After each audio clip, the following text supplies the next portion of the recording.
Y este día todos los ojos y oídos estuvieron puestos en el discurso del presidente Jimmy Morales ante la Asamblea General de Naciones Unidas. Usted puede enviar sus comentarios y opiniones con la etiqueta SF Jimmy ONU, pero antes los dejo con parte de este discurso.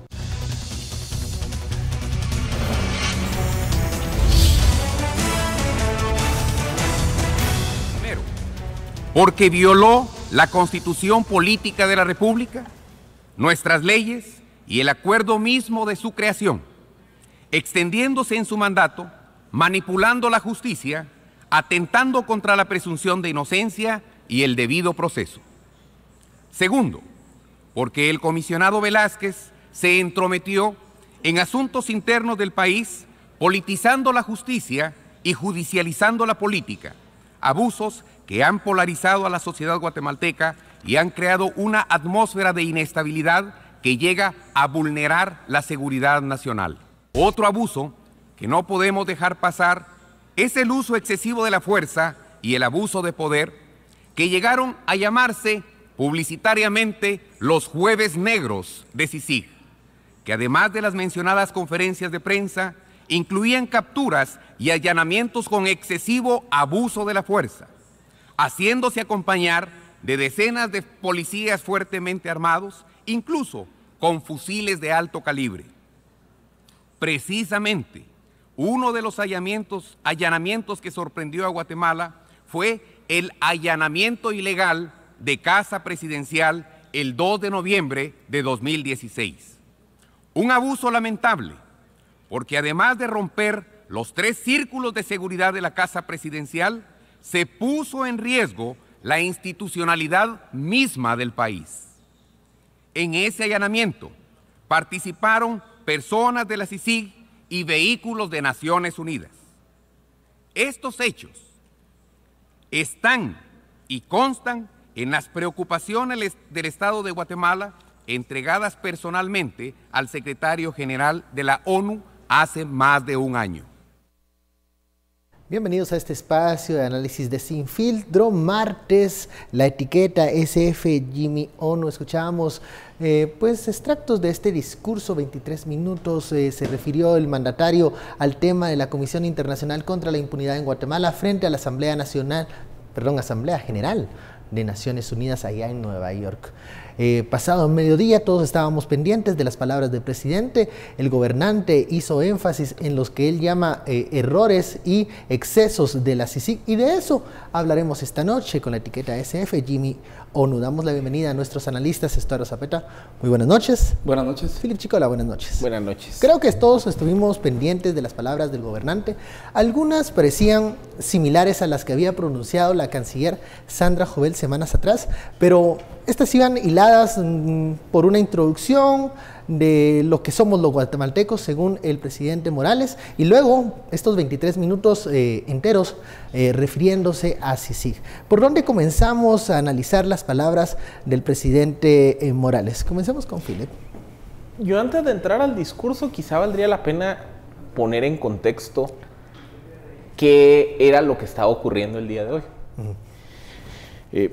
A ver, anualmente la Organización de Naciones Unidas celebra lo que denomina el periodo de Asamblea General Ordinaria. La Asamblea General Ordinaria básicamente es un espacio en donde todos los Estados miembros, los jefes de Estado de los Estados miembros, asisten a Naciones Unidas básicamente para discutir grandes temas globales, para analizar grandes focos de preocupación internacional y para sostener también reuniones bilaterales. Es decir, este es un periodo que dura, entre 5 días, 6 días más o menos, donde prácticamente todos los jefes de Estado del mundo convergen en la ciudad de Nueva York, en la sede de Naciones Unidas. Hay grandes temas como cambio climático, globalización, exacto, comercio. es que a ese punto voy. La Asamblea General de Naciones Unidas básicamente es un espacio para abordar temas de interés global.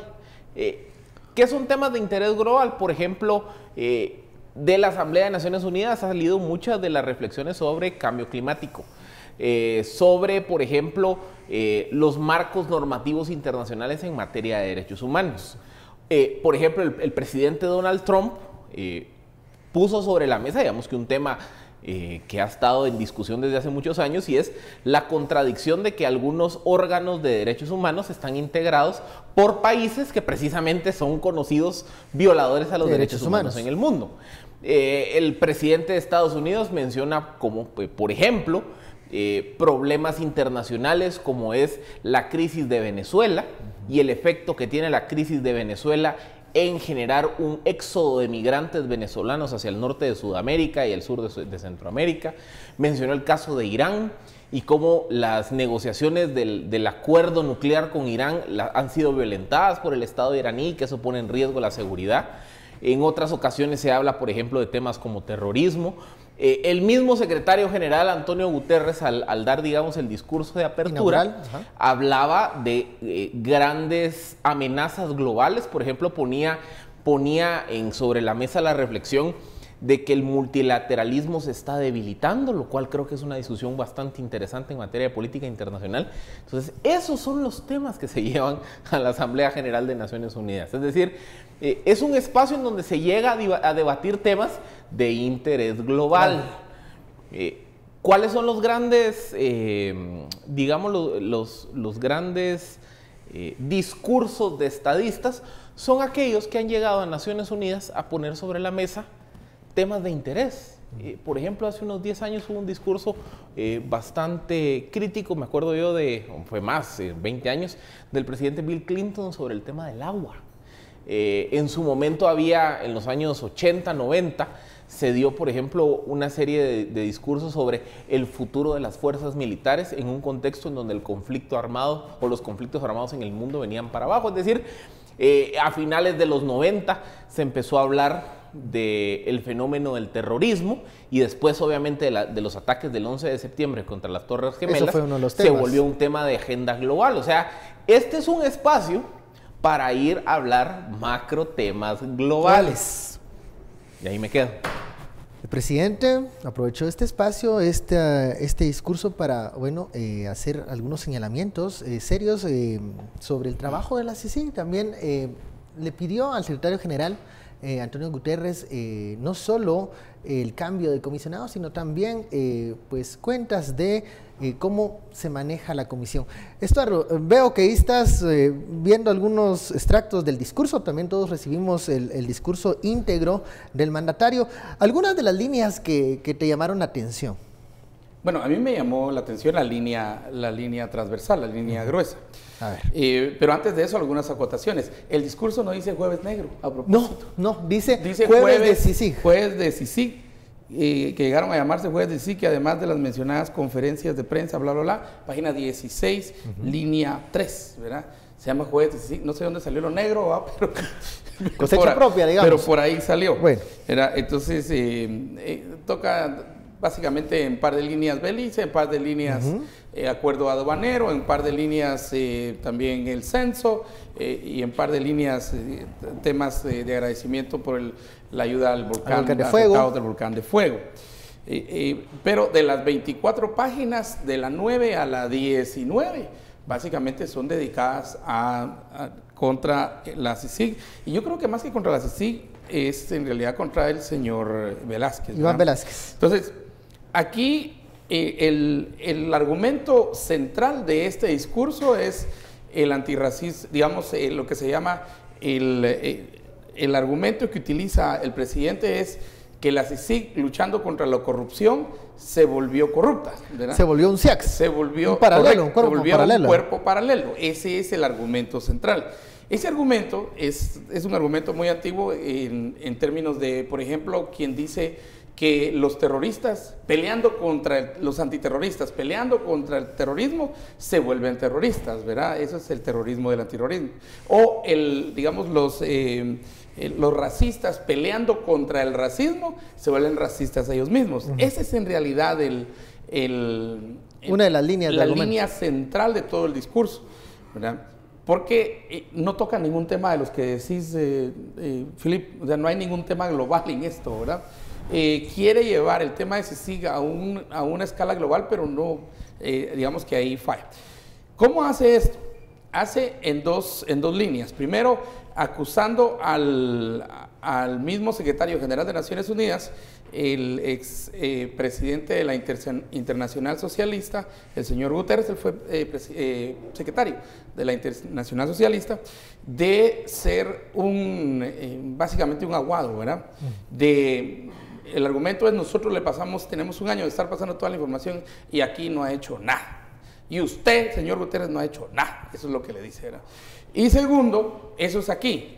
Pero allá en Guatemala, y creo que el párrafo central está en la página 19, cuando dice en esencia, y cito, la CICIG ha llegado a ser una amenaza para la paz en Guatemala. La CICIG ha montado un sistema de terror, ¿ya? Un sistema en donde el que piensa diferente lo persigue, lo investiga, se le señala de coacción, de coaccionar testigos, que luego los convierte en colaboradores eficaces, ofreciéndoles procesos abreviados y rendición de penas. Se perdió el ideal de la CICIG. Y Guatemala está polarizada por eso. Pero anteriormente, en la página 16, le ha dicho al secretario general que todo esto está ante el secretario general y que es la pasividad de Naciones Unidas, es la pasividad de la Secretaría General de ONU la que no ha permitido que... Y entonces le exige, ¿qué le exige? Que se haga una investigación del uso de los fondos de CICIG. También le pide el cambio de comisionado para el traslado de capacidades. En ningún momento para seguir con el trabajo de CICIG, porque pareciera que el trabajo de CICIG se termina ya en septiembre de 2019 para el presidente Morales. Que la vigencia de CICIG termina el 3 de septiembre del año. O sea, hay que llamar a un comisionado para hacer las maletas. Pero eso es lo que quiere el presidente. Lo que dice es, hasta este momento no se ha podido fiscalizar el uso de los recursos de CICIG. Y eso se debe otra vez a ¿qué? A la pasividad y a la poca acción que tiene el secretario general. Bueno, y qué groso ir a decir eso a la casa del secretario general. A la casa, en la Asamblea General. En la Asamblea General, sí. Y bueno, vamos a un corte, regresamos con más del discurso del presidente en la Asamblea General de Naciones Unidas. ¿Qué otros puntos abordó el presidente en su discurso frente a Naciones Unidas?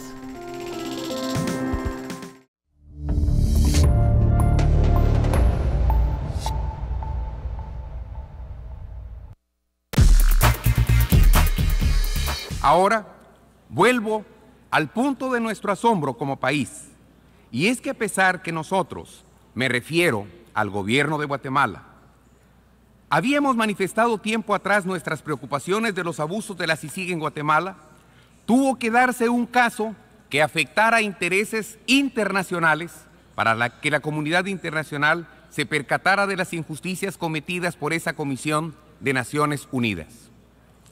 Y aquí me refiero a la indiferencia y a la pasividad del secretario general de la ONU, a quien desde hace más de un año le presenté personalmente y de manera oficial las preocupaciones del gobierno de Guatemala sobre las malas prácticas de la CICIG y su comisionado.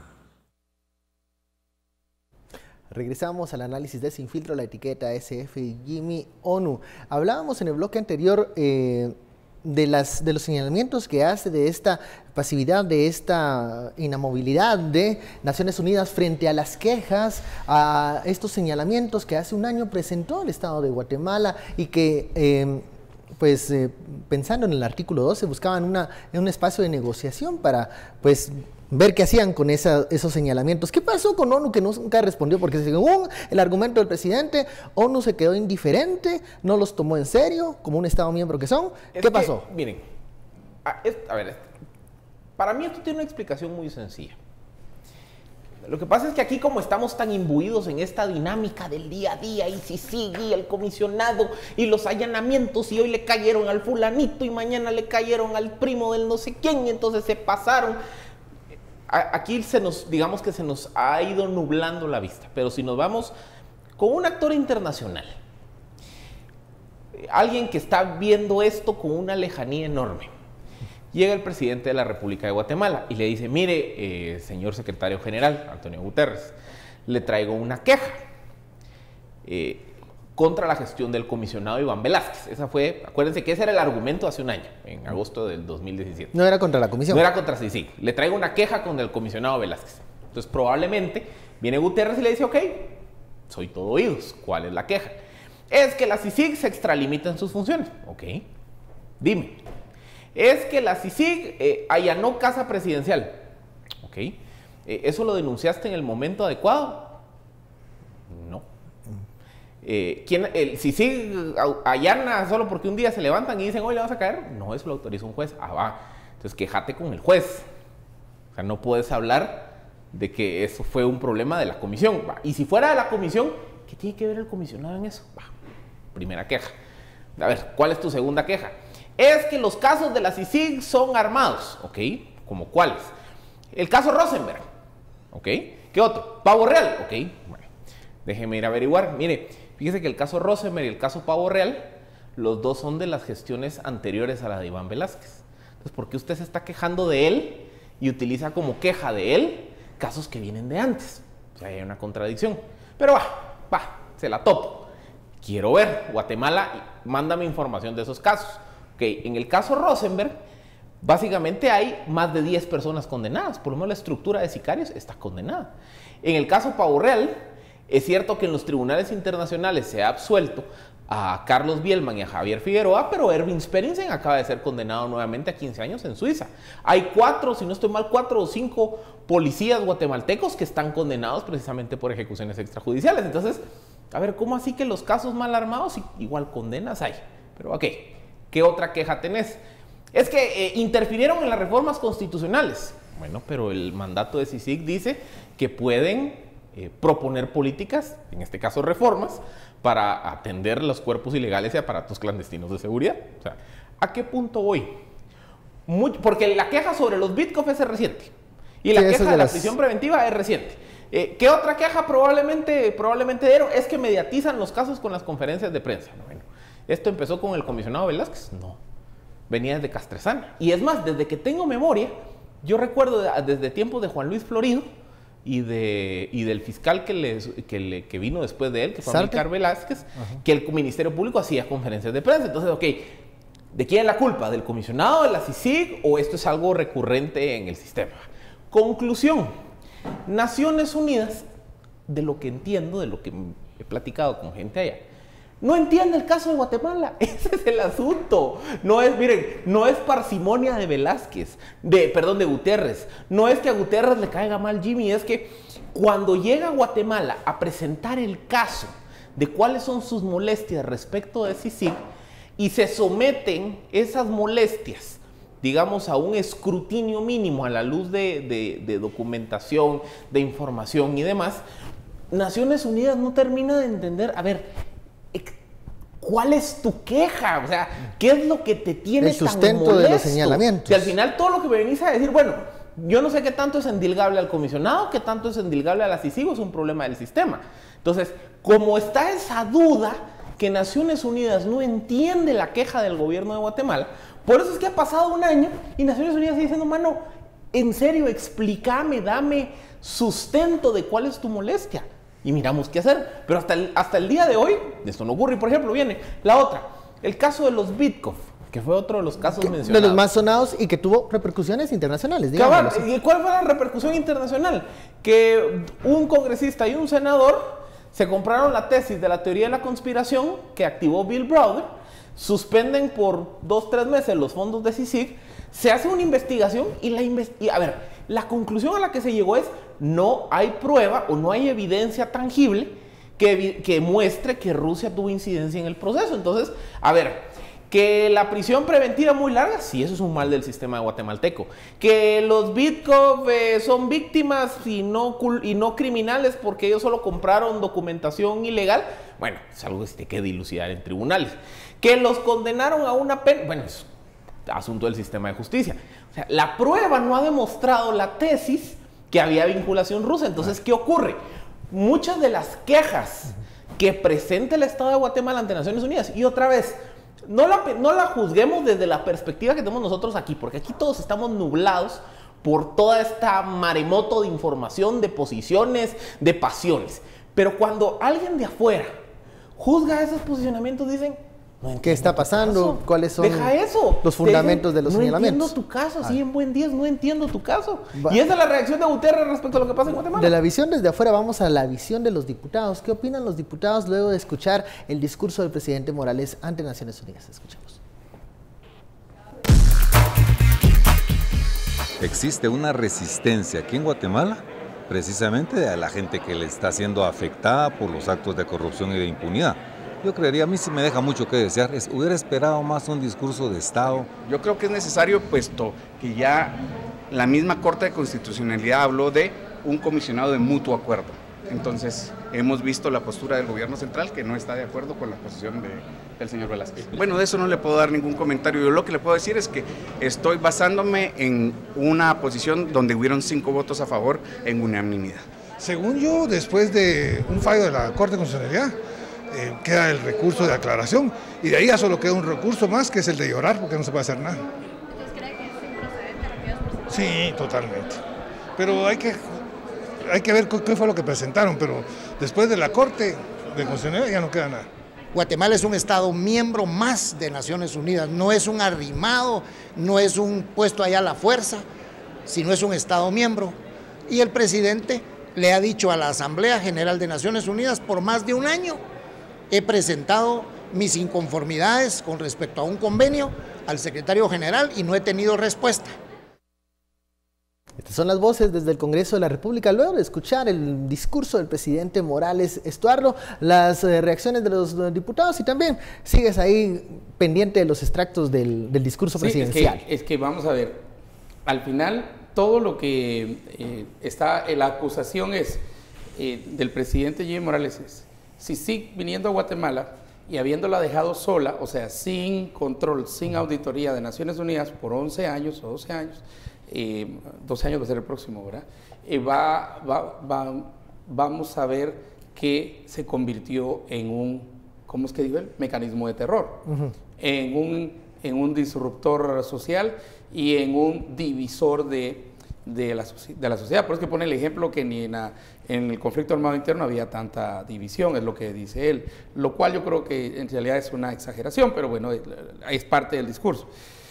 Pero todo eso pasa por 2 razones, por una razón, básicamente, que es la indiferencia y la pasividad del secretario general.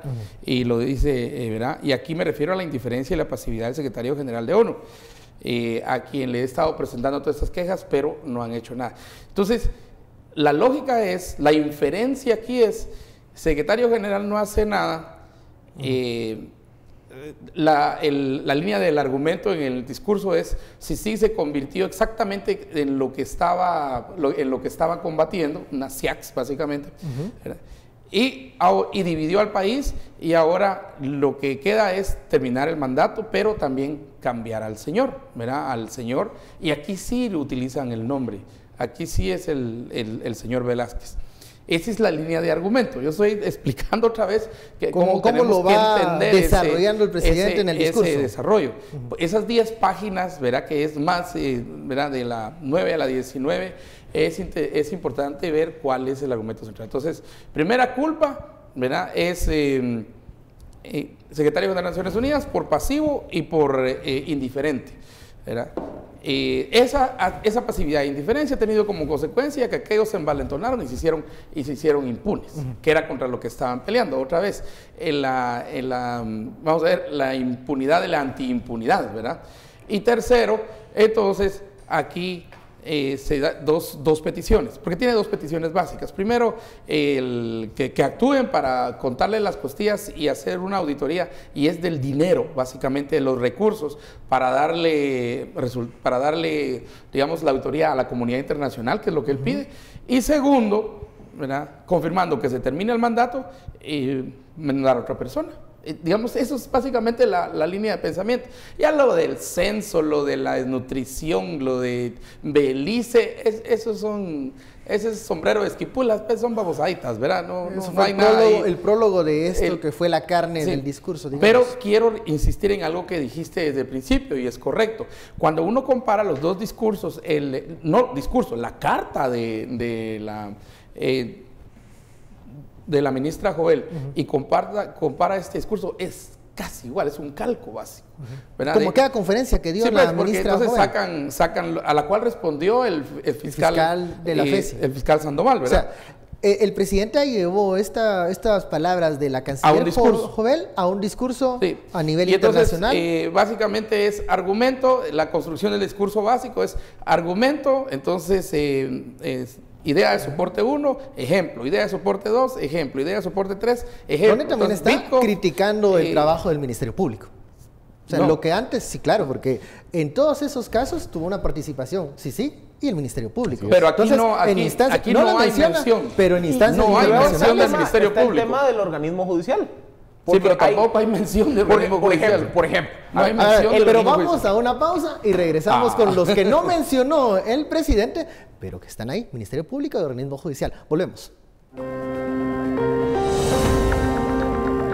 Y también qué pasa en la Corte de Constitucionalidad, en donde se han presentado varias acciones legales para aclarar lo que ya aclararon.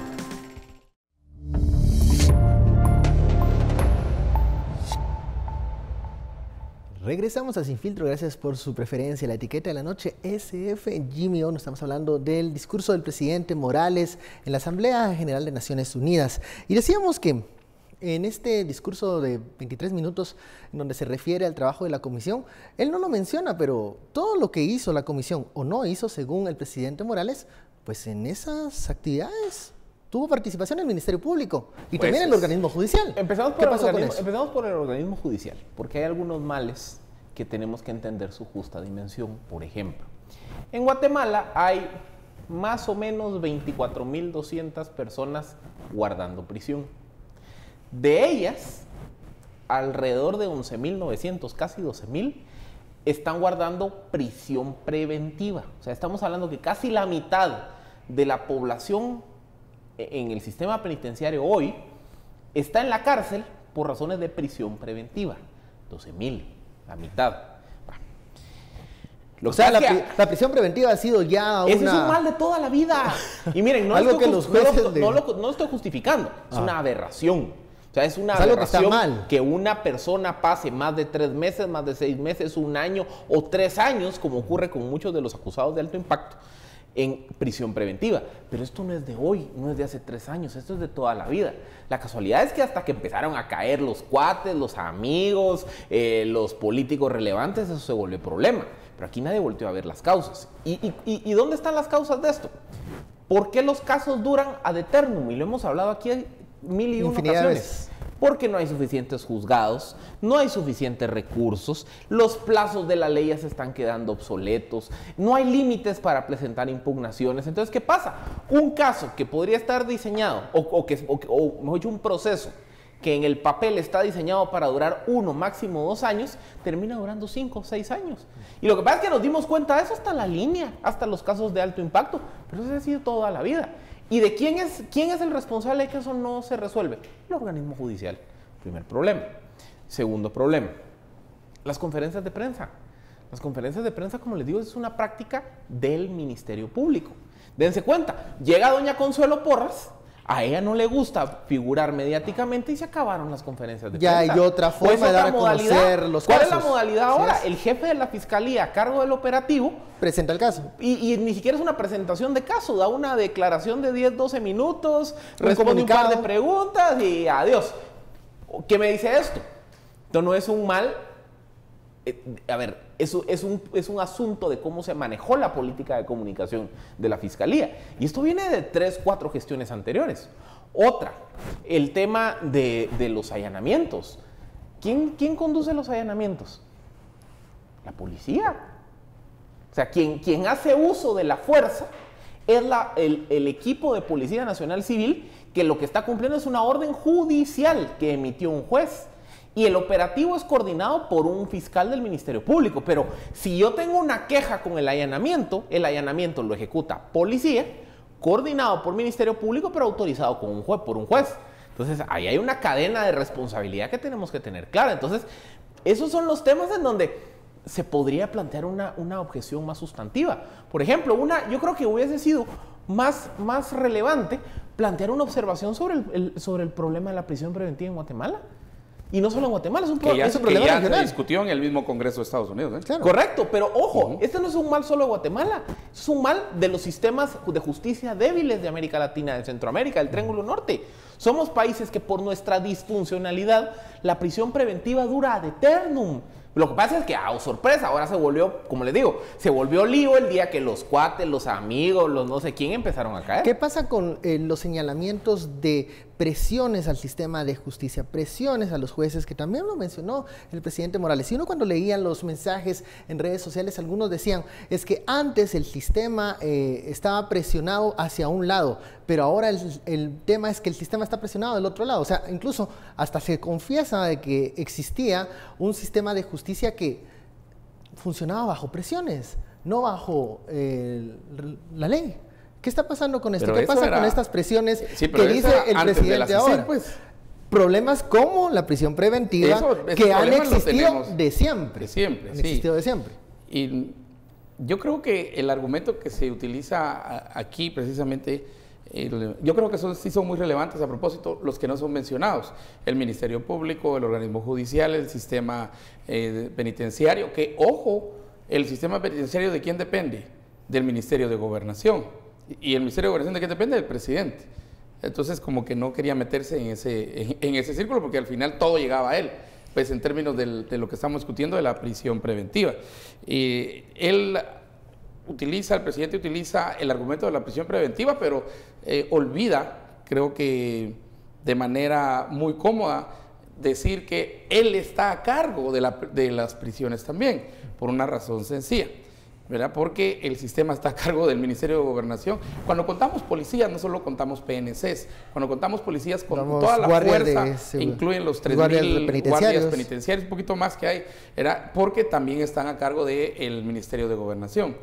Pero mira, aquí en un tema mucho más grande de esto, desde el principio, desde la segunda página del discurso, el anuncio está dado. Voy a dar un discurso, dice él, en el cual voy a cuestionar a la ONU y la voy a cuestionar en cuanto el respeto a la soberanía de una nación. Eso lo dice, es primera línea de discurso y luego sigue pues todo lo que ya hemos discutido. Pero entonces el tema del discurso, no la línea que al final se vuelve la queja, ¿verdad? Sino el tema central es Naciones Unidas, ¿verdad? Interviniendo en la soberanía de un país y cuál va a ser eso. Y entonces él propone una reflexión, así le llama, señora presidenta, porque las asambleas nombran a un presidente y presidenta de esta es la 73. Entonces aquí se está refiriendo a quien está conduciendo esta asamblea, que es la presidenta, no es Guterres. Guterres es el secretario, ¿verdad?, que está sujeto en ese entonces también a la presidenta de esta asamblea. Pero ojo, porque el tema de soberanía es el primero que nace. El sistema de soberanía, curiosamente, y el sistema de patriotismo y nacionalismo es un tema que también saca el presidente de Estados Unidos, Donald Trump. De hecho, en sus primeras líneas... De hecho, fue una de las grandes líneas que se lee ahora de Trump es precisamente que él está en contra del globalismo y que él apela mejor al patriotismo. Pero esto, Philip, no nosotros renunciamos conscientemente a un poco de soberanía desde el momento que no sé si un poco, llegamos a ONU aceptando que el sistema de justicia no funcionaba en Guatemala, de que las instituciones no daban resultados, de que no podíamos con el problema que debía de ser tratado por los guatemaltecos, pero que simplemente no se podía abordar. Porque hasta ahora la soberanía es un problema cuando me veo afectado o mis cercanos se ven afectados por investigaciones. Esta es la pregunta que, como decía ayer el científico Bonan en una entrevista, Luis Bonan, decía, esto me huele mal. Es que más allá del análisis, que todos estos problemas salgan en este momento, huele raro. Mira, olerá lo más feo que quieran y lo más raro posible, pero para mí qué bueno que están saliendo esos problemas. Qué bueno que por fin, como país, como nación... Estamos reconociendo el problema de la prisión preventiva. Tenemos un problema. Mira, un sistema de justicia que funciona por influencias. La primera solución al problema, ¿cuál es? Reconocer que tenemos uno. Y tal vez si vino la CICIG y se va a ir en septiembre o se queda o lo que pasa, porque todos los candidatos van a prometer que la van a traer de regreso y que van a traer también a Iván Velázquez de regreso. Entonces, pero ya la discusión del tema es muy importante, porque cómo, sí, qué bueno que algo nos vino a mover el zapotal aquí para decir, tenemos un problema, Houston, tenemos un problema. Y el problema es más grande de lo que creíamos. Y la impunidad es solo resultado de ese problema. Entonces, posiblemente combatiendo la impunidad no le estamos entrando al problema. Porque el impune sigue, digamos, agarran a un impune. Sí, pero el problema sigue con el vista de aduanas, ¿verdad? Con el de la SAT, con todos esos en el Ministerio de Comunicaciones. ¿Y a quién le corresponde resolver esos problemas? Es a nosotros. Por eso te digo que qué bueno que estamos discutiendo esto. ¿Y qué estamos haciendo para resolver esos problemas? Porque al final nos lleva a nosotros. Pregunto, que así honestamente, yo estoy completamente de acuerdo que la corrupción es un problema de guatemaltecos y que tarde o temprano tiene que ser resuelto por guatemaltecos. ¿Qué estamos haciendo? Pero mira, lo que nos decía el alcalde de Santa Cruz, yo lo menciono mucho porque ese señor creo que nos viene a dar una lección. Y vaya si no nos dio una lección el alcalde que entrevistamos aquí. Primero reconocimiento, pero luego también empezar a que se van a tomar decisiones difíciles. Y esas decisiones creo que es la que nosotros no queremos tomar. Entonces se la dejamos al ente internacional. Ahora ya no nos gusta se la dejamos al sector que está siendo señalado en este momento y pareciera que está tomando la iniciativa. Entonces ahora es, no sé, entonces es el empresariado. Yo creo que como no nos tenés toda la razón, son los intelectuales, como ciudadanía no hemos tomado la iniciativa de qué vamos a hacer más allá de la persecución penal. Pero la iniciativa que está tomando este sector que en este momento está enarbolando la soberanía, no veo que esté muy interesado en un futuro en donde haya justicia para todos. Y no es la impunidad y la corrupción una de las grandes amenazas, si no la más grande, precisamente, siguiendo, a mí no me gusta ese argumento de la soberanía, no lo comparto, pero siguiendo el argumento de los soberanistas, no es precisamente la corrupción y la impunidad uno de los grandes elementos que destruye precisamente las soberanías y los patriotismos y los patriotismos. Claro. Hacemos una pausa, regresamos, la etiqueta SF Jimmy Ono. Y mientras, ¿qué está pasando en el Congreso de la República, donde se siguen discutiendo iniciativas de ley?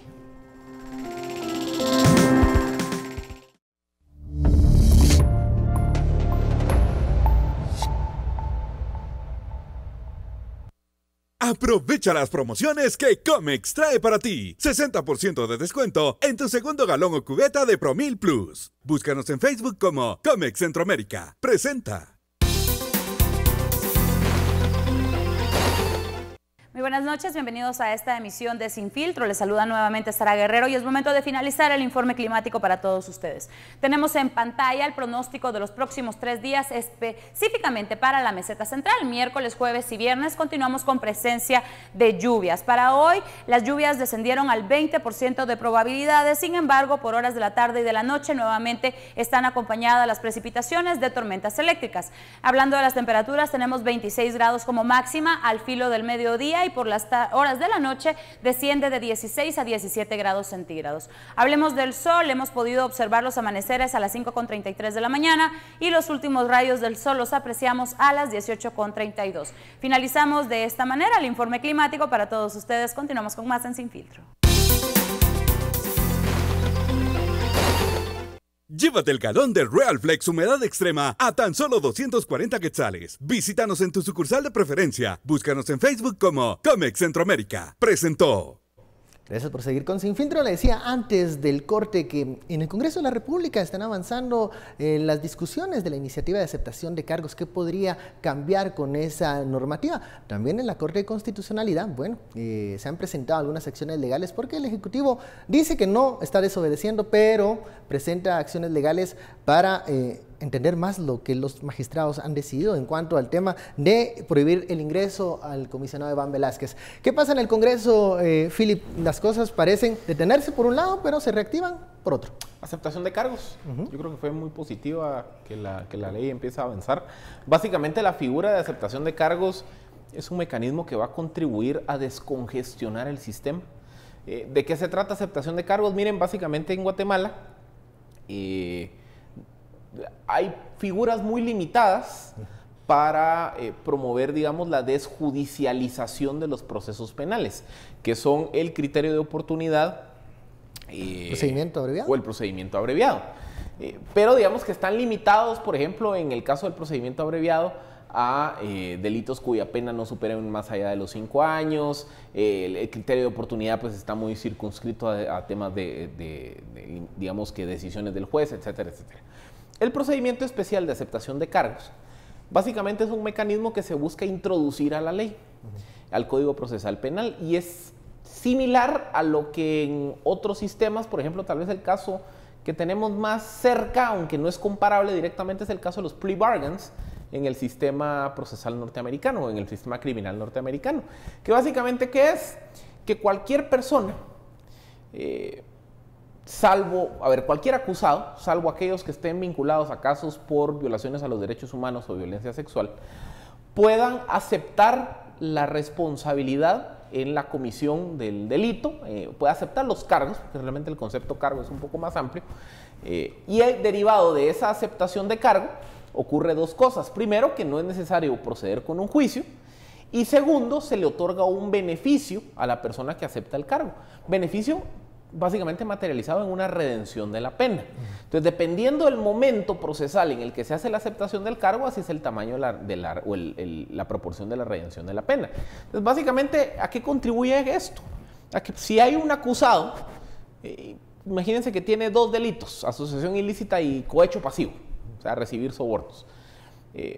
Ese acusado no podría optar a un procedimiento abreviado, pero sí podría optar a una aceptación de cargo, en donde dice, mire, sí, yo recibí los sobornos y esto lo hice de esta forma y ocurrió de esta forma, etcétera, etcétera, etcétera.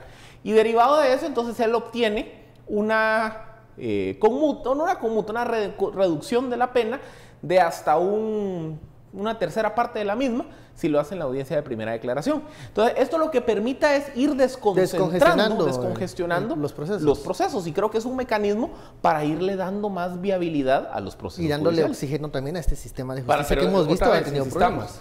Porque el temor de mucha gente es que los descuartizadores y los asesinos y todo van a estar en lo mismo. Que salgan libres o algo así. Y no es así, no es para todos los delitos. De hecho, hay toda esta gama de delitos contra la humanidad o de lesa humanidad no entran en esto. Igual lo único que se reconocen, lo único que van a hacer son confesos, pero no.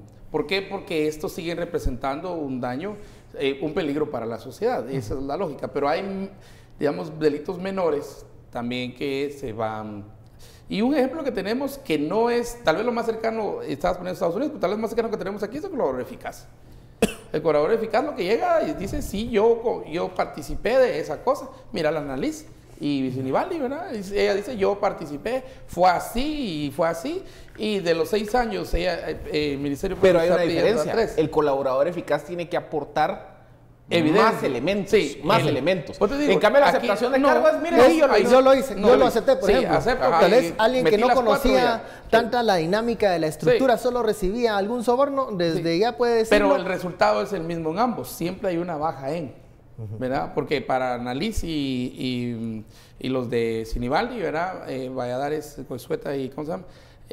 Yerlene Morales, se pide que se baje a la mitad, no solamente la multa de 400 a 200,000, por ejemplo, para ella, y de 6 años a 3 años, eso es lo que se ha pedido. Ya el juez va a decidir si esa es la condena o la regresa a la original, ¿verdad? Pero el resultado es que sea aprobado lo del Congreso, ¿verdad? Y que pase y hay un reconocimiento de culpa, ¿verdad?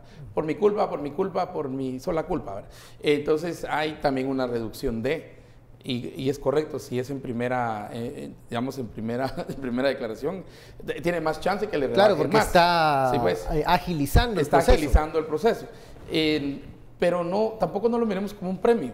Tampoco no lo miremos como un premio.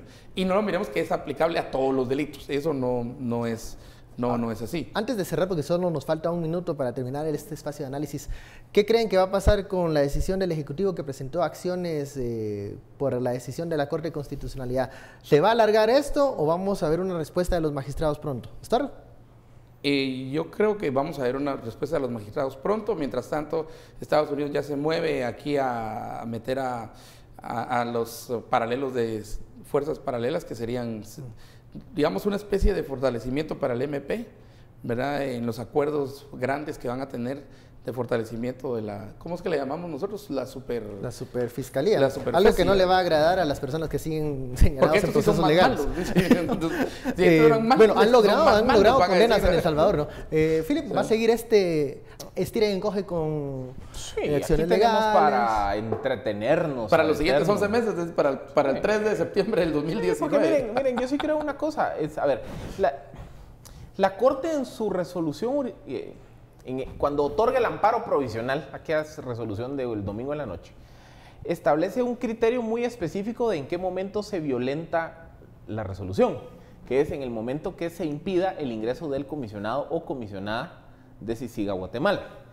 Entonces, gobierno, de lo que yo interpreto y lo que varios colegas interpretan de esa resolución, el gobierno puede decir cualquier cosa, puede decir no lo voy a dejar entrar, voy a poner una cerca, lo voy a recibir con policía, y puede decir cualquier cosa. Pero mientras no haya una acción física de impedir el ingreso del comisionado o comisionada a territorio guatemalteco, no hay una transgresión al amparo. Entonces, básicamente es una protección que está otorgada. Ya hubo una ampliación o una aclaración, que es la que pidió el abogado Carrillo, en donde básicamente la Corte dice, mire, sí. La protección aplica para la figura del comisionado o comisionada, que en este caso es el señor tal. Pero entonces ahora viene una serie de recursos. Básicamente, un recurso que hay que ver si pega o no pega, yo creo que no va a pegar, o que lo van a desestimar. Aquí lo que se otorgó fue un amparo provisional. Entonces, en cualquier fase del proceso, las partes involucradas pueden solicitar que se levante ese amparo provisional. Esa es y una que de las siga el acciones proceso. Que se presentó. Es una de las acciones que se presentó. Esa es la única que yo le encuentro asidero legal. Pero una cosa es que tenga asidero legal, otra cosa muy diferente es que los magistrados constitucionales la den con lugar. Haré de la CC y les quito el tiempo en este momento porque se nos acabó el espacio de análisis. Muchísimas gracias. Bueno. Estuardo, Philip, y los dejo con María René. Bueno, y para ir finalizando, le damos seguimiento a un caso que tiene que ver con un famoso actor en Estados Unidos. Resulta que el actor Bill Cosby fue condenado este martes a una pena de 3 a 10 años de cárcel por un juez de Pensilvania por agredir sexualmente a una mujer en su mansión en Filadelfia hace 14 años. Bill Cosby irá a prisión. El actor estadounidense fue condenado el martes a una pena de 3 a 10 años de cárcel por un juez de Pensilvania por agredir sexualmente a una mujer en su mansión de Filadelfia hace 14 años. El actor fue incluido en el registro de depredadores sexuales violentos del estado. Su defensa podrá presentar una solicitud de libertad condicional cuando haya purgado al menos 3 años de prisión. Tras el pronunciamiento del juez, el abogado de Cosby dijo que apelaría y solicitó que su cliente pudiera permanecer en libertad bajo fianza hasta que se resuelva la apelación. Pero tras retirarse durante unos minutos, el juez Stephen O'Neill rechazó el pedido y ordenó la detención del excomediante. Cosby, de 81 años, es el primer famoso en ser sentenciado en medio del movimiento Me Too contra el acoso sexual. Así finalizamos esta emisión de Noticiero Guatevisión y todo el análisis que tuvimos respecto a la participación del presidente Jimmy Morales en Naciones Unidas. Gracias por habernos acompañado. Esperamos que pasen una muy feliz noche. Recuerde que lo esperamos nuevamente mañana a las 9. Que descansen.